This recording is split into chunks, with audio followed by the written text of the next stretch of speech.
నుంచి 7వ అధ్యాయం 17వ వచనం. ప్రకటన 7:17. ఏలైనగా సింహాసన మధ్యమందుండు గొర్రెపిల్ల వారికి కాపరి అయి జీవజలముల బొగ్గుల యొద్దకు వారిని నడిపించును. దేవుడే వారి కన్నుల నుండి ప్రతి బాష్ప బిందువును తుడిచివేయను.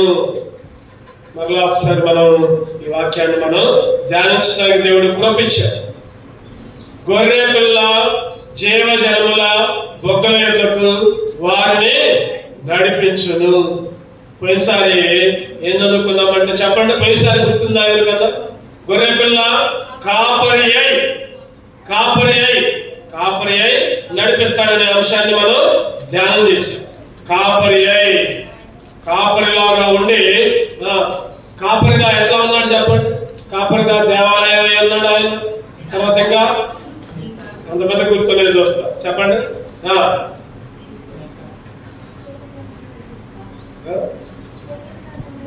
చీకట్లో నుంచి దీపంలాగా ఉన్నాడు, దేవాలయం లాగా ఉన్నాడు. ఇంకా రాజులకు రాజు, వెరీ గుడ్, ప్రభులకు ప్రభు, కాపరిలాగా ఉండి నడిపించాడు. 5 అంశాలు పోయినసారి ధ్యానం చేస్తాం. ఈసారి గొర్రె పిల్ల అనే అంశాన్ని ధ్యానం చేద్దాం. దేవుని చిత్త ప్రకారంగా, దేవుడు ఇచ్చిన వాక్య భాగం ప్రకారంగా గొర్రె పిల్ల రక్తం ద్వారా దేవుడు నీకు నాకు ఏం చేశాడు? గొర్రె పిల్ల రక్తం ద్వారా దేవుడు మనకు ఏం చేశాడు? గొర్రె పిల్ల రక్తం చదువుకున్నాం మనం అక్కడ. మళ్ళీ ఒకసారి చదవండి. గొర్రె పిల్ల వారికి కాపరి జీవజలముల బొగ్గుల యొద్దకు వారిని నడిపించును. దేవుడే వారి కన్నుల నుండి ప్రతి బాష్ప బిందువును తుడిచివేయును. గొర్రె పిల్ల అనే అంశాన్ని మనం ధ్యానం చేద్దాం. గొర్రె పిల్ల అంటే చెప్పండి, గొర్రె పిల్ల అంటే ఎవరు అనుకున్నాం? యేసుక్రీస్తు అనుకున్నాం. మనం ఎవరు చెప్పండి? మనం ఎవరు? దేవుడు గొర్రె పిల్ల అయితే నువ్వు నేను ఒక గాడిద. ఈ గాడిదకు బదులు గొర్రె పిల్ల వచ్చింది. గొర్రె పిల్ల రక్తాన్ని కాల్చింది. చదవండి పరిశుద్ధ గ్రంథం నుంచి. గొర్రె పిల్ల రక్తం ద్వారా ఏ మేలు జరిగింది ఈ ప్రపంచానికి? ఆ గొర్రె పిల్ల రక్తం ద్వారా ఏ మేలు జరిగింది? ఏ ఆశీర్వాదం వచ్చింది? ఆ గొర్రె పిల్ల రక్తం నీకు నాకు ఏం చేసింది? క్లుప్తంగా ఒక 5 విషయాలు ధ్యానం చేద్దాం. 1 పేతురు 1వ అధ్యాయం, తెలిసిన భాగాలు ఇవన్నీ అయినా కానీ మళ్ళీ ఒకసారి చూసుకుందాం. 1 పేతురు 1వ అధ్యాయం 19వ వచనం. అమూల్యమైన రక్తము చేత అనగా నిర్దోషమును నిష్కళంకములకు గొర్రె పిల్ల వంటి క్రీస్తు రక్తము చేత విమోచింపబడితిరి. చెప్పండి, గొర్రె పిల్ల రక్తము చేత ఏం జరిగింది చెప్పండి? విమోచన వచ్చింది. గొర్రె పిల్ల అమూల్యమైన రక్తము చేత అనగా నిర్దోషమును నిష్కళంకములకు గొర్రె పిల్ల వంటి క్రీస్తు రక్తము చేత, ఆ గొర్రె పిల్ల రక్తము చేత నీకు నాకు విమోచన, ఆ గొర్రె పిల్ల రక్తము చేత నీకు నాకు విడుదల, ఆ గొర్రె పిల్ల రక్తము చేత నీకు నాకు లోకము నుంచి, పాపము నుంచి, సైతాను నుంచి విమోచన వచ్చింది, విడుదల వచ్చింది. అందుకే దేవుని స్తుతిస్తున్నాం.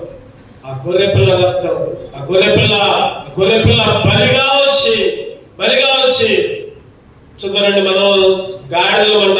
నిర్గమాకాండంలో ఒక చక్కటి మాట ఉంటుంది. 34 నిర్గమాకాండం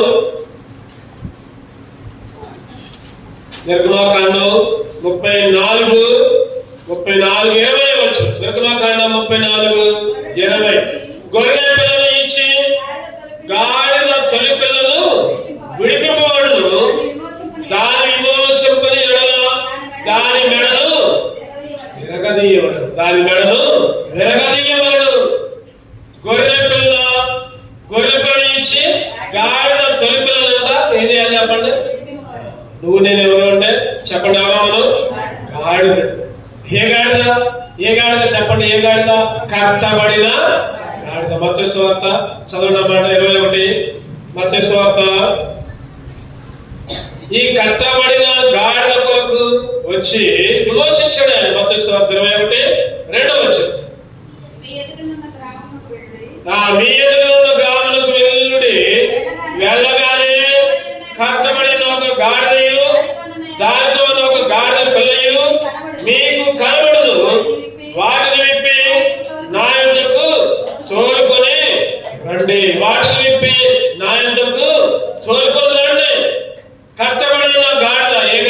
నువ్వు నేను కట్టబడి ఉన్న గాడిద. ఈ కట్టబడి ఉన్న గాడిద కొరకు ఆ గొర్రె పిల్ల వచ్చి విమోచించాలి, ప్రాణం పెట్టాలి, రక్తం కార్చాలి. అందుకే దేవుని స్తుతించాలి, అందుకే దేవుణ్ణి ఆరాధించాలి. ఈ కట్టబడి ఉన్న గాడిద మన శాపాన్నంతా కూడా తీసివేసింది. గలతీ 3:14 ప్రకారం గలతీయులకు రాసిన పత్రిక 3:14 వచ్చిన ఆత్మను గూర్చిన వాగ్దానం విశ్వాసం వల్ల మనకు లభించినట్లు అబ్రహాము పొందిన ఆశీర్వచనము క్రీస్తు యేసు ద్వారా అన్యులకు కలుగుటకై క్రీస్తు మన కోసము శాపమై ధర్మశాస్త్రం యొక్క శాపము నుండి విమోచించను. ఆయన శాపగ్రాహి అయ్యాడు, నీ కొరకు నా కొరకు శాపనంతా ఆయన భరించాడు. ఆ గొర్రెపిల్ల మీదనే, ఈ గాడిద పాపాలన్నీ గొర్రెపిల్ల మీదనే వేయబడ్డాయి. ఈరోజు నువ్వు నేను గాడిదలుగా ఉంటుంటే మన పాపాలన్నీ ఆయన భరించి ఆ పాపాల ప్రాయశ్చిత్తం కొరకు, ఆ శాపాన్ని విమోచించడం కొరకు ఆ గొర్రెపిల్ల రక్తాన్ని కార్చాడు. ఆ గొర్రెపిల్ల రక్తాన్ని కార్చి ఈ కట్టబడిన గాడిద యొక్క కట్లు తెంచేశాడు. ఈ కట్టబడిన గాడిద యొక్క కట్లు తెంచివేసి విమోచించి పరిస్థితుల్లో భాగంగా చేర్చాడు ఆయన. అందుకనే పాపము నుండి కూడా రోమిలకు రాసిన పత్రిక 6వ అధ్యాయం 18 వచ్చింది. రోమిలకు రాసిన పత్రిక 6వ అధ్యాయం 6:18 పాపము నుండి విమోచింపబడి నీతికి, ఒకప్పుడేమో లోకానికి దాసులయ్యాం, ఒకప్పుడేమో ఆచారాలకు దాసులయ్యాం, ఒకప్పుడేమో మూల పాఠాలకు దాసులయ్యాం, ఒకప్పుడేమో తాతలు ముత్తాతలు చెప్పింది చేశాం మనం. కానీ ఇప్పుడైతే వాటిన్నిటి నుంచి విడిపించబడి విమోచింపబడి పాపం నుండి విమోచించబడి నీతికి, ఒకప్పుడైతే పాపంలో ఉన్నా, ఒకప్పుడైతే లోకంలో ఉన్నా, ఒకప్పుడైతే కట్టబడి ఉన్నా ప్రభా, ఒకప్పుడైతే బందీగా ఉన్నా, ఒకప్పుడైతే రకరకాలుగా ఉండి విడిపించుకోలేని పరిస్థితుల్లో ఉండి ఎవరు విడిపిస్తారని చూసే పరిస్థితుల్లో ప్రభా నువ్వే గొర్రె పిల్లగా ఈ లోకానికి వచ్చావు. గొర్రెపిల్ల రక్తం ద్వారా నన్ను విమోచించావు. అందుకే దేవుని స్తుతించాలి. గాడిద పిల్లకి బదుగా గొర్రె పిల్ల. అందుకని యెషయా గ్రంథం 43వ అధ్యాయం 1 వచ్చింది. యెషయా గ్రంథం 43:1 అయితే యాకోబు నిన్ను సృజించిన వాడు యెహోవా, ఇశ్రాయేలు నిన్ను నిర్మించిన వాడు ఇలాగ సెలవిచ్చుచున్నాడు, నేను నిన్ను విమోచించాను, నేను నిన్ను పేరు పెట్టి నిన్ను పిలిచాను, భయపడకు, నీవు నా సొత్తు. ఆయన సొత్తుగా చేసుకున్నాడు, పేరు పెట్టి పిలిచాడు, విమోచించాడు, కట్లు విప్పాడు. పాపానికి దాసులుగా ఉంటే నీతికి దాసులుగా మార్చాడు. ఉదయకాల సమయంలో దేవుని ఆరాధించాలి. ఆ గొర్రె పిల్ల రక్తము ద్వారా విమోచించబడ్డాం. ఆ గొర్రె పిల్ల రక్తం ద్వారా కట్లు తెచ్చబడ్డాయి. గాడిద పిల్లగా ఉండి ప్రభా ఈ గాడిద పిల్ల కొరకు గొర్రె పిల్ల రక్తాన్ని కార్చవాయని దేవుణ్ణి స్తుతించాలి. రెండవది చూద్దారండి, గొర్రె పిల్ల రక్తం ఏం చేసింది? గొర్రె పిల్ల రక్తం ఏం చేసింది? మనం చదువుకున్న భాగంలో చూద్దాం. ప్రకటన 7వ అధ్యాయం, దానికి ముందు వచ్చిన ప్రకటన 7:14 చదవండి. ప్రకటన 7:14 అందుకు నేను అయ్యా నీకే తెలియనుగా అతను ఎలాగూ నాతో చెప్పెను, వీరు మహాశ్రమల నుండి వచ్చిన వారు గొర్రె పిల్ల రక్తములు తమ వస్త్రములను ఉతుకుకొని వాటిని తెలుపు చేసుకొని. గొర్రె పిల్ల రక్తములు ఏం చేయబడ్డాయి చెప్పండి? వస్త్రాలు తెలుపు చేయబడ్డాయి. వస్త్రాలను ఉతుక్కునే భాగ్యం ఇచ్చాడు. వస్త్రాలు రక్తంలో నుంచి ఉతికితే తెల్లగా ఎట్టొచ్చా చెప్పండి? రక్తంలో నుంచి వస్తే ఏ రావాలి? ఏ కలర్ రావాలి? ఎర్రగా రావాలి. కానీ అక్కడ ఎర్రగా రావాలి, తెల్లగా వచ్చే ఆ రక్తము అంత పరిశుద్ధ రక్తము, పవిత్ర రక్తము, పాపము లేని రక్తము, కల్మషము లేని రక్తము, నిష్కల్మషమైన రక్తం. అందుకని అక్కడ ఉంది, వీరు మహాశ్రమల నుండి వచ్చిన వారు గొర్రె పిల్ల రక్తములు తమ వస్త్రాలు, గొర్రె పిల్ల రక్తములు మన వస్త్రాలు ఎట్లా ఉన్నాయంటే చెప్పండి, మన వస్త్రాలు ఎట్లా ఉన్నాయి? మురికి పేలికలు. యెషయా 64:6 చదవండి. యెషయా గ్రంథం 64:6 మేమందరము అపవిత్రుల వంటి వారిని, మా నీతి క్రియలన్నీయు మురికి గుడ్డల వలె. మన నీతి క్రియలన్నీ అంట చెప్పండి ఏంటంట? మన నీతి క్రియలన్నీ కూడా మురికి పీలికలే. ఏ మాత్రం కూడా నీతి లేదు. మా నీతి క్రియలన్నీ మురికి గుడ్డలే. మేమందరము అపవిత్రులైన వారిని. మనం నీతి క్రియలు చేస్తేనే మురికొల్లం అయితే, మురికి కూడా లాగుంటే నీతి క్రియలు కూడా తొలగించుకోకుండా ఉంటే ఇంకెంత మురికి ఆలోచించాలి. ఈరోజు మన వస్త్రాలన్నీ కూడా ఆ గొర్రెపిల్ల రక్తములు కడిగి తెల్లగా చేసి, ఆయన తెల్లని వస్త్రములు ధరించిన దేవుడు పరిశుద్ధ దేవుడు. ఎందుకంటే ప్రకటనలో అదే మాట ఉంటుంది. ప్రకటన 6:11. ప్రకటన 6 తెల్లని వస్త్రము వారిలో ప్రతి వారికి ఇయ్యబడిన తెల్లని వస్త్రం. ఏ వస్త్రం అంట చెప్పండి? తెల్లని వస్త్రము. ఈరోజు నీకు నాకు తెల్లని వస్త్రం ఇచ్చాడు. ఆయనేమో ఎర్రని అంగి తొడుక్కున్నాడు. మత్తయి సువార్త 27:28 ప్రకారం చదవనా మాట కూడా. మత్తయి సువార్త 27:28. వారు ఆయన వస్త్రమును తీసివేసి ఆయనకు ఎర్రని అంగి తొడిగించి, వస్త్రాన్ని తీసేశారు. ఆయన ఇష్టపడ్డాడు ఆ వస్త్రాన్ని తీయడానికి. ఆ వస్త్రాన్ని తీసి నీకు నాకు తెల్లని వస్త్రాన్ని ఈయడానికి ఇష్టపడ్డాడు. ఆయన ఎర్రని అంగి తొడుక్కున్నాడు. ఈరోజు పవిత్రులుగా మార్చాడు, పరిశుద్ధులుగా మార్చాడు. తెల్లని వస్త్రాన్ని ఇచ్చాడు. వస్త్రాన్ని ఉతుక్కునే భాగ్యాన్ని ఇచ్చాడు. ఆ రక్తంలో కడుక్కునే భాగ్యాన్ని ఇచ్చాడు. ఆ రక్తంలో మునిగి మునిగి మునిగి శుభ్రం చేసుకుని బయటకు వచ్చి మనం కూడా పరిశుద్ధంగా మారడానికి ఆయన యొక్క రక్తము, ఆ గొర్రెపిల్ల రక్తము కారణమే. అందుకే దేవుణ్ణి స్తుతించాలి, అందుకే దేవుణ్ణి ఆరాధించాలి. గొర్రెపిల్ల రక్తము ఒకటోది ఏం చేసింది చెప్పండి? విమోచించింది. రెండోది గొర్రెపిల్ల రక్తము మనల్ని వస్త్రాలు తెలుపుగా మార్చింది, పరిశుద్ధులుగా మార్చింది. అందుకే దేవుని స్తుతించాలి. మూడోదిగా చూద్దామండి. మూడోదిగా ప్రకటన 12 గొర్రెపిల్ల రక్తము ఏం చేసింది? ప్రకటన 12:11.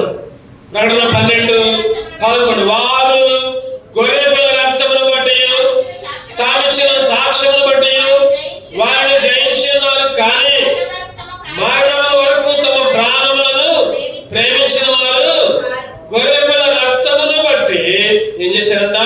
తామిచ్చిన సాక్ష్యం బట్టి దానిని జయించి ఉన్నారు. జయించి విజయం. మూడవదిగా విజయం. గొర్రెపిల్ల రక్తము ద్వారా మనకి జయం వచ్చింది, విజయం వచ్చింది. ఓడిపోయిన వారిగా కాదు, గెలిచిన వారిగా ఉన్నాం మనం. ఆ గొర్రెపిల్ల రక్తం చేయమంటే చెప్పండి, దేని మీద గెలిచాం మనం? గెలిచిన వాళ్ళు చెప్పండి, గెలిచిన వాళ్ళకి చెప్పండి. సైతాన్ మీద గెలిచాం, లోకం మీద గెలిచాం, పాపం మీద గెలిచాం, అబద్ధాలను గెలిచాం, మోసాలను గెలిచాం, మాయలు గెలిచాం, శరీర ఆశలు గెలిచాం, శరీర కార్యాలను గెలిచాం. ఆ గొర్రెపిల్ల రక్తం ద్వారానే వీటన్నిటి మీద విజయం. ఇంకా గొర్రెపిల్ల రక్తం ఉంది కాబట్టి దేవుడు అన్నాడు, అక్కడ ఏముందంటే గొర్రెపిల్ల రక్తమును బట్టి తామిచ్చిన సాక్ష్యమును బట్టి వారు ఏం చేశారంట? జయించి ఉన్నారు. వారు జయించి సాతాను గెలిచారు. అదే 9వ వచనంలో కూడా ఒక మాట, అపవాది అనియు సాతాననియు నా పేరు గల సర్వలోకాన్ని మోసపుచ్చేది అపవాది, సైతాను. దానికి ఒక పేరుందంట. ఆది సర్పమైన ఆ మహాగడ సర్పము పడద్రోయబడింది. సైతాన్ని పడదోసి మనకి జయాన్నిచ్చాడు. సైతాన్ని పడదోసి జయాన్నిచ్చాడు. పడదోసిన తర్వాత ఆయన సైతాన్ గాడంట విలవలా కొట్టుకున్నాడంట. ఏం చేయాలో అర్థం కావట్లేదంట. ఆ సింహాసనం మీద నుంచి ఒక్క నెట్టేసరికి కింద పడ్డాడు. ఆ లూసిఫర్ సైతాను, ఆ మహాగడ సర్పం, మహాకట. అందుకని ఒకసారి అపవిత్ర ఆత్మ పట్టిన ఆత్మ కలిగిన వాడు వచ్చాడు. ఎక్కడంటే మన మార్క్స్ సువార్త చూద్దామండి. మార్క్స్ సువార్త 1:26 చదవండి. మార్క్స్ సువార్త 1:26. అందుకు యేసు ఊరకుండుము, వారిని విడిచిపోమని దాన్ని గద్దింపగా ఆ అపవిత్ర ఆత్మ వారిని విలవిలలాడించి, ఎట్లా వదిలిపోయింది చెప్పండి? విలవిలలాడించి. అక్కడేమో పడదోయబడింది కిందకి, ఆ గడ సర్పాన్ని కిందకి పడదోయబడింది. సైతాన్ మీద గెలిచాం మనం, విజయాన్ని ఇచ్చాడు. విలవిలలాడించాడు సైతాన్ గారిని, విలవిలలాడించి తట్టుకోలేకపోయాడు. ఆ సైతాన్ ఎటువంటి సైతాన్ అంటే మింగే సైతాన్, దానిలో కలుపుకున్న సైతాన్. ఎవరి మీదన 1 పేతురు 5:18 ప్రకారం ఎవరి మీదన అని నోరు తీసి వస్తుంటే దేవుడు ఏం చేశాడు? ఒక్కసారి దాన్ని గద్దించాడు, కిందకు నెట్టాడు, పడద్రోశాడు, విలవిల్లాడించాడు. ఇంకో మాట చెప్పాలంటే ప్రతి దాని నుంచి కూడా బలహీనపరచు ఆత్మ నుంచి కూడా విడిపించాడని బైబిల్లో ఉంటుంది. లోకస్వార్త 13వ అధ్యాయం చదవండి. అక్కడ ఒక మాట, లోకస్వార్త 13:12. యేసు ఆమెను చూచి రమ్మని పిలిచి, అమ్మా నీ బలహీనత నుంచి విడుదల పొంది ఉన్నావు. నీ బలహీనత నుంచి విడుదల. ఇవన్నీ కాదు సైతాన్ లక్షణాలు. బలహీనపరిచేది సైతాన్ గాడే, రోగాలు ఇచ్చేది సైతాన్ గాడే, తర్వాత మింగేది సైతాన్ గాడే. అటువంటి సైతాన్ని దేవుడు ఏం చేశాడంటే విలవిలలాడించి కిందకి పంపించాడు, పడదోశాడు, ఆ గడ సర్పాన్ని కోలదోశాడు,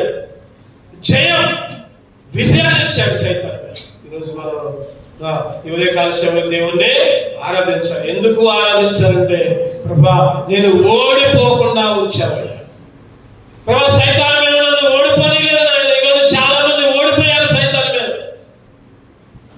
సైతాన్ మీద ఓడిపోయారు కాబట్టి మందిరానికి రాలేకపోతున్నారు, ఓడిపోయారు కాబట్టి ప్రార్థన చేయలేకపోతున్నారు, ఓడిపోయారు కాబట్టి దేవునికి ఇవ్వాల్సిన సమయాన్ని దెయ్యానికి ఇస్తున్నారు, ఓడిపోయారు కాబట్టి దేవుని గర్భాల్సిన నోరు సైతాన్ని గర్భపరుస్తూ ఉంటుంది. ఈ మధ్య ఒక ఆయన కలిసి చక్కగా పాటలు పాడతారు. అసలు ఎంత మంచి రాగం ఉందంటే చాలా చక్కగా రాగం. తర్వాత నేనున్న ఆ నోరే, ఆ దేవుని పాటలు పాడిన నోరే సైతాని పాటలు కూడా పాడతాడు, సినిమా పాటలు కూడా పాడతాడు. స్టేజ్ మీద మైకులో పాడుతున్న సినిమా పాటలు. తర్వాత అడిగాను, అదేంటి బ్రదర్ అట్లా పాడుతున్నారు అటు పక్కేమో ఆదివారం దేవుడి దగ్గరికి వస్తున్నారు, దేవుడి పాటలు పాడుతున్నారు, చక్కగా గొంతుంది, చక్కటి గొంతు, చక్కటి స్వరం దేవుడు ఇచ్చాడు, అదేంటి మళ్ళీ సినిమా పాటలు పాడుతున్నారంటే, అన్న ఏమనుకోవద్దన్నా, ఆదివారం నేను చర్చికి వెళ్తా, బల్ల తీసుకుంటా, అన్ని చేస్తా, దేవుడిని అడిగా, మరి ఇదేమో నాకు సంపాదన అన్నా, ఇట్లా పాడితే నాకు డబ్బులు వస్తాయి అన్నా. నేనన్నా అట్లా పాడితే వచ్చే డబ్బులు అది నీకు కీడే కానీ మేలు కాదని చెప్పాను. అట్లా పాడితే నువ్వు ఏదైనా ఒకటి దేవుని దగ్గరకు వచ్చావు సరే, దేవుని దగ్గర కూడా డబ్బులు ఇస్తే కదా, ఎంతగానే ఆరాధన చేస్తా, బల్ల తీసుకుంటా, అవి చేస్తా, ఇవి చేస్తా, మళ్ళీ సినిమా పాటలు కూడా పాడతా, కుదరదు. అట్లా కుదరదు బ్రదర్. సరి చేసుకోండి మీరు ఏమనుకోండి. చెప్తే ఆయన కొద్దిగా మొహం మార్చుకొని పోయాడు. ఎవరు నాతో అనలేదన్నా, ఇట్లా ఎవరు నాతో చెప్పలా, ఏ పాస్టర్ గారు నాతో చెప్పలా, మీరేంటంటే చెబుతున్నారు. అది నా భుక్తి, నా ఆహారం అది. అయితే ఆహారం కోసం దేవుడిని వ్యతిరేకిస్తావా, దేవుడికి ఇష్టం లేని పనులు చేస్తావా? ఈరోజు చాలా మంది ఎట్లా ఉన్నామంటే గెలవలేకపోతున్నారు, ఓడిపోతున్నారు సైతాన్ మీద. సైతాన్ని గెలవలేకపోతున్నారు. సైతాన్ కార్యాలు ఉంటున్నాయి, దేవుని కార్యాలు ఉంటున్నాయి. దేవుని బల ఉంటుంది, సైతాన్ బల ఉంటుంది. ఈరోజు ఓడిపోయారు కాబట్టి చాలా మంది ఇంకా లోకానికి బానిసలుగా ఉంటున్నారు, లోక ఆశలకు బానిసలుగా ఉంటున్నారు, లోకానికి ప్రథమ స్థానం ఇస్తున్నారు. ఉదయకాల సమయంలో దేవుడు గొర్రె పిల్ల రక్తము ద్వారా ఏం చేశాడు చెప్పండి? విజయాన్ని ఇచ్చాడు, గెలిపించాడు, విజయాన్ని ఇచ్చాడు. అందుకే దేవుణ్ణి స్తుతించాలి. ఎన్ని చెప్పుకున్నాం మనం? 3 చెప్పుకున్నాం. 1వది గొర్రె పిల్ల రక్తం ఏం చేసింది చెప్పండి? 1వది గొర్రె పిల్ల రక్తం విమోచించింది. విమోచించింది. కట్ల నుంచి, పాపం నుంచి, సైతాన్ నుంచి, బంధకాల నుంచి విమోచించింది. రెండవది గొర్రెపిల్ల రక్తం ఏం చేసిందంటే వస్త్రాన్ని తెల్లగా మార్చింది. పాపపు వస్త్రాన్ని, మురికి వస్త్రాన్ని, మరణ వస్త్రాన్ని తెలుపుగా మార్చింది. ఉతుకునే భాగ్యాన్ని ఇచ్చింది. ఆ గొర్రెపిల్ల రక్తంలో ప్రభా నీవైతే ప్రభా నా వస్త్రాన్ని తెల్లగా చేయాలని, నన్ను పరిశుద్ధిగా మార్చాలని, పవిత్రగా మార్చాలని ప్రభా నువ్వు ఎర్రని వస్త్రాన్ని తీసుకున్నావు. ఎర్రని అంగి తొడుక్కొని నాకు తెల్లని అంగి ఇచ్చావయ్యా. మూడవదిగా గొర్రెపిల్ల రక్తం విజయాన్ని గెలిపించింది. లోకం మీద, పాపం మీద, ఆచారాల మీద, ఇంకా రకరకాల మూఢ నమ్మకాల మీద, ఇంకా సైతాన్ మీద, సైతాన్ కార్యాల మీద ఎప్పుడైతే విజయం పొందుతావో అప్పుడే ఆరాధించు. విజయం పొందకుండా ఆరాధించు. విజయం పొందినప్పుడే, గెలిచినప్పుడే, లోకం నుంచి గెలిచినప్పుడే అప్పుడే ఆరాధించు. ప్రభా నాకు విజయం ఇచ్చావు. నువ్వేమో ఓడిపోయి కూడా ప్రభా నాకు విజయం ఇచ్చావంటే అది అర్థం లేని ఆరాధన. నాలుగవదిగా నిర్గమాకాండం గొర్రెపిల్ల రక్తం ఇంకా ఏం చేశాడు? నిర్గమాకాండం 12వ అధ్యాయం, నిర్గమాకాండం 12వ అధ్యాయం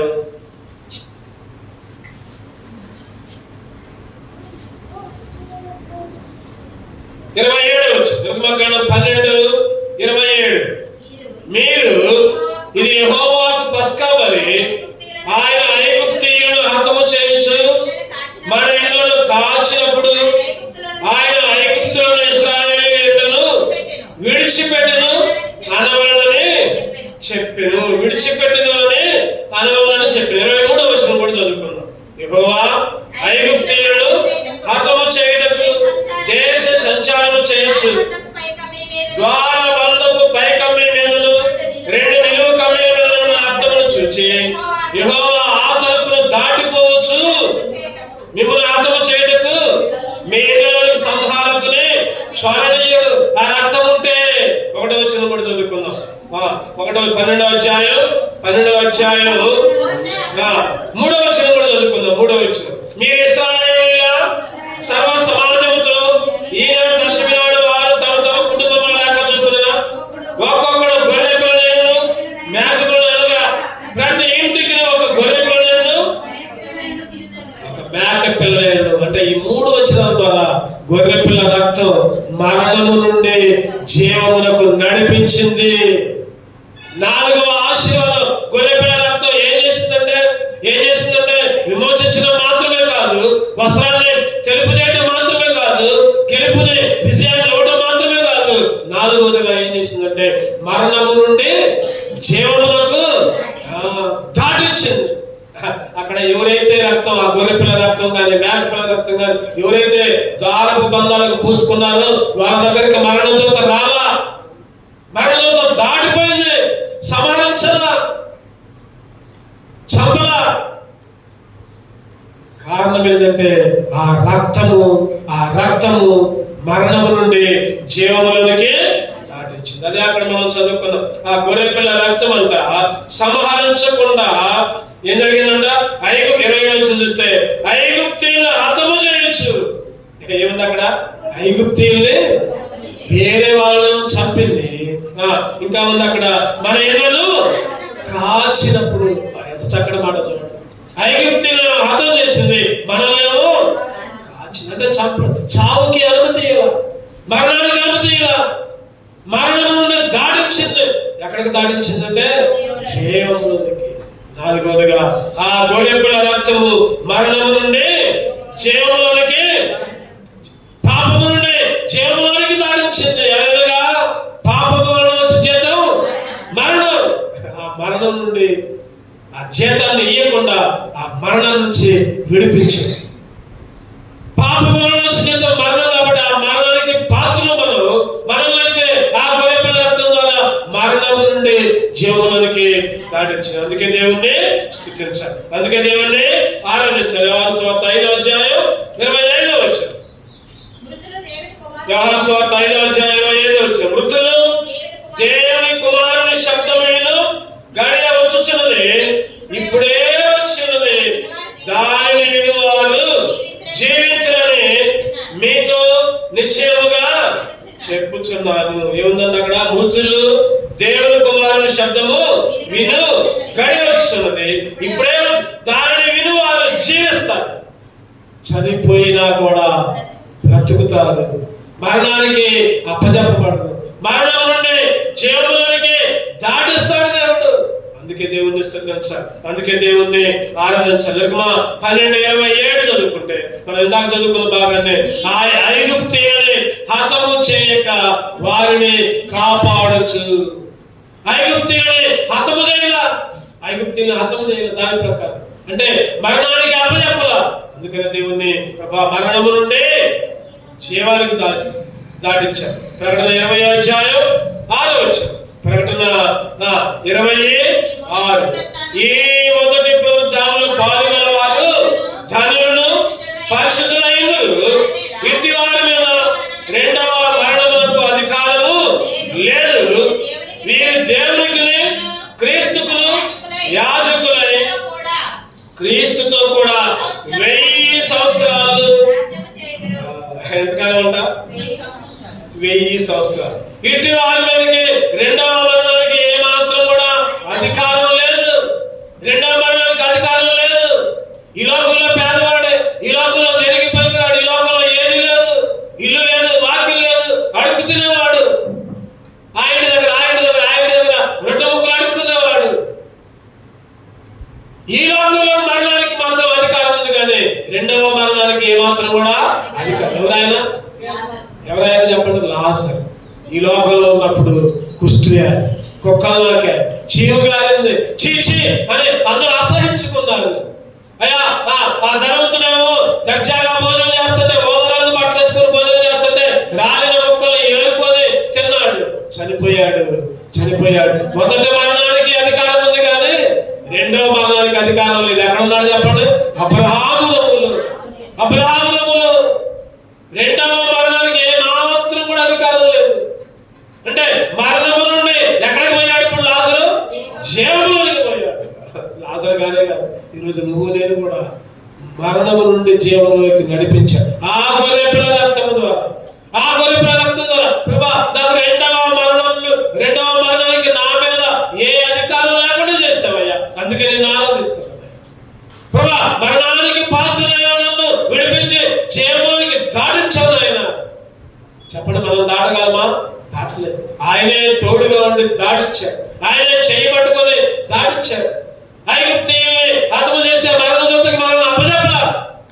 ఈరోజు 4వదిగా ఆ గొర్రెపిల్ల రక్తము మరణము నుండి జీవానికి దాటించి. అందుకే దేవుని ఒకప్పుడు నేను మరణ పాత్రుడు, ఒకప్పుడు మరణానికి వారసుడు ప్రభా, అటువంటి నన్ను మరణం నుండి జీవంలోకి దాటించావు. అందుకే నిన్ను స్తుతిస్తాను. నీ రక్తం ద్వారా రెండవ మరణానికి నా మీద అధికారం లేకుండా చేశాను. చివరిగా ఇంకొకటి చూసుకొని ఆరాధన చేసుకో. ప్రకటన 7:14 చదువుకున్న భాగం చూద్దామంటే, ప్రకటన 7:14. అందుకు నేను, అయ్యా నీకే తెలియనగా అతను ఇలాగ నాతో చెప్పాను, వీరు మహాశ్రమం వచ్చిన వారు గొర్రెపిల్ల రక్తంలో తమ వస్త్రం ఉతుక్కొని వాటిని తెలుపు చేసుకుంది. అందువలన వారు దేవుని సింహాసనం ఎదుట ఉండి రాత్రి పగళ్ళు ఆయన ఆలయములో ఆయనను సేవించుచున్నారు. సింహాసనాసీనుడైన వాడు తానే తన గుడారము వారి మీద కప్పును. 5వ తరగతి ఏంటంటే, దేవుని సింహాసనం ఎదుట ఉండి, అంటే ఆయన దగ్గర ఉండే భాగ్యాలు ఇచ్చాడు. ఆ గొర్రెపిల్ల రక్తం ఏం చేసిందంటే, ఆయన దగ్గర కాచి ఉండే భాగ్యాలు ఇచ్చింది. రాత్రి పగళ్ళు ఆయన ఆలయంలో ఆయనను సేవించే భాగ్యం. ఈ గొర్రెపిల్ల రక్తం చేసిన 5వ మేలు ఏంటంటే, ఆయనతో ఉండే భాగ్యం, ఆయనలో నివసించే భాగ్యం, ఆయనతో సహవాసం చేసే భాగ్యం, ఆయన దగ్గర స్తుతించే భాగ్యం. ఆడిపోయిన తర్వాత మనం ఏం చేయాలి చెప్పండి? ఆయన దగ్గర ఉంటాం, చప్పట్లు కొట్టి స్తుతించడమే, ఆరాధించడమే. అయ్యా గొప్పడు అయ్యా ప్రభు నన్ను కూడా చేసుకుంది. అందుకనే మనం ఆరాధన చేసేది వ్యక్తిగతంగా ఆరాధన చేసేది దేనికంటే, ఇక్కడ నుంచే నేర్చుకోవాలి మనం ఆయన గొప్ప చేయాలి మనం.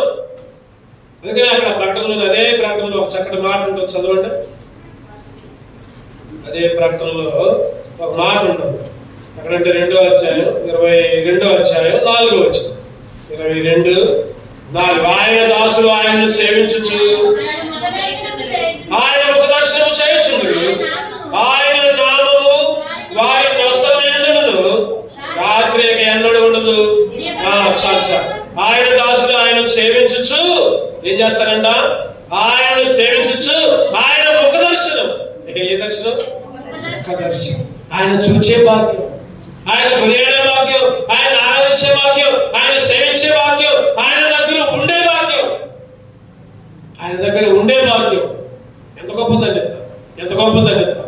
ఆయన దగ్గర ఉండాలంటే మాటలు చెప్పండి. ఆయన దగ్గర ఉండాలంటే మాటలు. ఈ లోకంలో ఒక అధికారి దగ్గర పోయి, ఒక మంత్రి దగ్గర పోయి, ఆయన ఇచ్చిన గెస్ట్ హౌస్ లో ఉంటేనే రకరకాల ఫోటోలు దిగి అందరికి ప్రకటించుకుంటాం, అందరికి చూపిస్తా ఉంటాం. ఇగో నేను పలానా దగ్గరికి పోయా, పలానా దగ్గరికి పోయా, పలానా దగ్గరికి పోయా. కానీ దేవుడు ఆయన దగ్గరే ఉండే భాగ్యాన్ని ఇచ్చాడు, ఆయనతో సహవాసం చేసే భాగ్యాన్ని ఇచ్చాడు, ఆయన్ని సేవించే భాగ్యాన్ని ఇచ్చాడు. ఒకప్పుడు నేను దూరంగా ఉన్నాం, ఒకప్పుడు నేను దరిదాపులు కూడా రాలా. దూరస్థులమైన మనల్ని సమీపస్తులుగా మార్చాడు.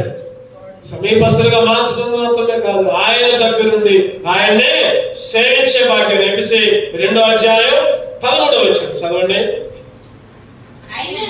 అయినను దూరస్థులైన మీరు ఇప్పుడు క్రీస్తు యేసునందు, క్రీస్తు యేసునందు, క్రీస్తు రక్తం వలన. ఈ రక్తం వల్ల చెప్పండి, గొర్రె పిల్ల అనే క్రీస్తు రక్తం వల్ల ఏమయ్యామంట? సమీపస్తులుగా. 7వ వచనం కూడా, క్రీస్తు యేసునందు మనలను ఆయనతో కూడా లేపి పరలోకమందు ఆయనతో కూడా కూర్చుండబెట్టెను. పరలోకమందు ఆయనతో కూడా కూర్చుండా. ఈరోజు నీ పేరు, నా పేరు జీవ గ్రంథంలో రాయడం మాత్రమే కాదు, ఆయనతో ఉండే భాగ్యాన్ని, ఆయనతో ఉండే భాగ్యాన్ని. గొర్రె పిల్ల సింహాసన మచ్చటుండును, ఆయనే దీపమునాల యామయుండెను. గొర్రె పిల్ల సింహాసన మచ్చటుండును, ఆయనే దీపమునాల యామయుండెను. జీవ గ్రంథమందున పేరులున్నవానొచ్చు, జీవ గ్రంథమందున పేరులున్నవానొచ్చు. మనము వెళ్ళము నిశ్చయముగా, నిశ్చయముగా. మనము వెళ్ళము నిశ్చయముగా, నిశ్చయముగా. దేవుడొక్క నగరము మన కొరకై సిద్ధపరచు చుండెను ఉండకై. దేవుడొక్క నగరం మన కొరకై సిద్ధపరచు చుండెను ఉండకై. మనము వెళ్ళేదము నిశ్చయముగా, మనము వెళ్ళేదము నిశ్చయముగా. ఈ లోకంలో ఎన్ని బాధలు వచ్చినా, ఎన్ని సమస్యలు వచ్చినా, ఎన్ని ఇబ్బందులు వచ్చినా, ఎన్ని కష్టాలు వచ్చినా, ఎన్ని రోగాలు వచ్చినా, ఎన్ని బాధలు వచ్చినా, ఎవరు ఏమనుకున్నా ఒకటే ఒక నిరీక్షణ. ఏంటిదా నిరీక్షణ? చెప్పండి. ఆయనతో కూర్చుండే భాగ్యం, ఆయనతో ఉండే భాగ్యం, ఆ పరలోక రాజ్యంలో చేరే భాగ్యం.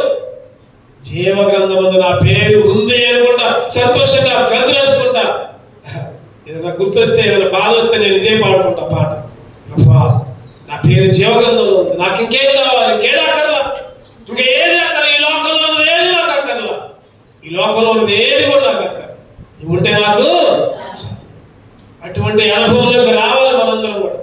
అందరూ కూడా అటువంటి అనుభవంలో దేవుని ఆరాధించాలి. ఈరోజు ఈ లోకంలో ఉన్నదంతా కూడా మాయా, మోసం. నేను నేను నేను నేనంటే నేనే గొప్ప, లేకపోతే నేనే అది, నేనే ఇది.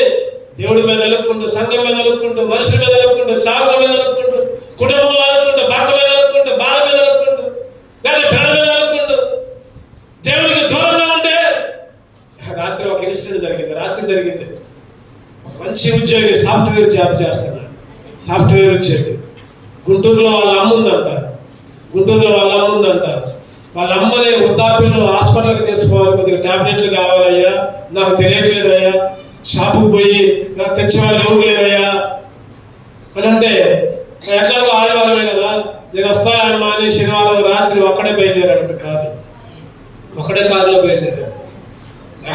దాటాడు. ఉయ్యూరు దాటిన తర్వాత ఒక ఫ్లైఓవర్, ఆ ఫ్లైఓవర్కి రాత్రి ఆ కారు గుద్దుకుంది. అక్కడికక్కడే చచ్చిపోయారు. తల్లిని హాస్పిటల్కి తీసుకోవడానికి పోయి తల్లికి టాబ్లెట్లు వేయాల్సింది పోయారు. పేపర్లో హెడ్డింగ్ అదే వచ్చింది. తల్లిని చూద్దామని పోయి కొడుకు మృతి. నీ జీవం ఏ పాటిది, నువ్వు ఏ పాటిదానివి, నువ్వు ఏ పాటి వాడివి. ఇవాళ మరణం చెప్పి రాదు, ఇవాళ చావు చెప్పి రాదు. బ్రతుకున్నప్పుడే దేవుని అంగీకరించు, దేవుల్లో ఉండు. ఇలాగలో ఉన్నదంతా విడిచిపెట్టు. కోపాన్ని విడిచిపెట్టు, పాపాన్ని విడిచిపెట్టు, అసహ్యం వదిలిపెట్టు, ద్వేషాన్ని వదిలిపెట్టు. దేవునితో ఎక్కువసేపు గడపడానికి ఇష్టపడు. దేవునితో ఎక్కువ సమయాన్ని గడపడానికి ఇష్టపడు.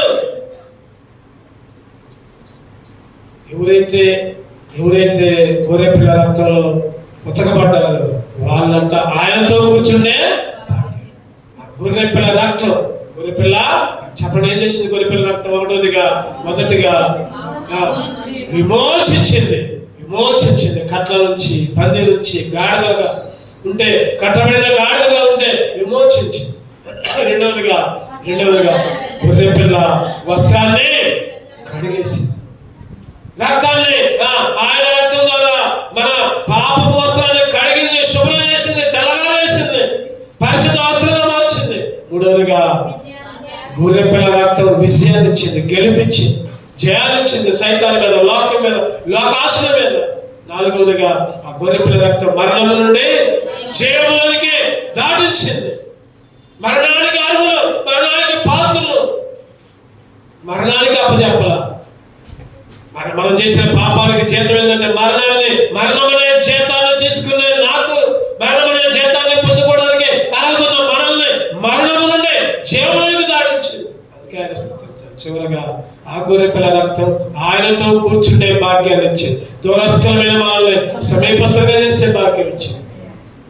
ఆ గొర్రెపిల్లతో సహవాసం చేసే భాగ్యం ఇచ్చింది. ఆ గొర్రెపిల్లని పరిశుద్ధులని సేవించే భాగ్యాన్ని ఇచ్చింది. ఏమిచ్చి నేను స్తుతించగలను? నాకు ఒక నిరీక్షణ ఇచ్చాడు. అటువంటి నిరీక్షణ కలిగి ఉండి, ప్రభా నీ కొరకే ఎదురు చూసే భాగ్యాన్ని ఇచ్చావయ్యా అని హృదయపూర్వకంగా ఆరాధించగలగా దేవుడి మనల్ని సిద్ధపరచును గాక.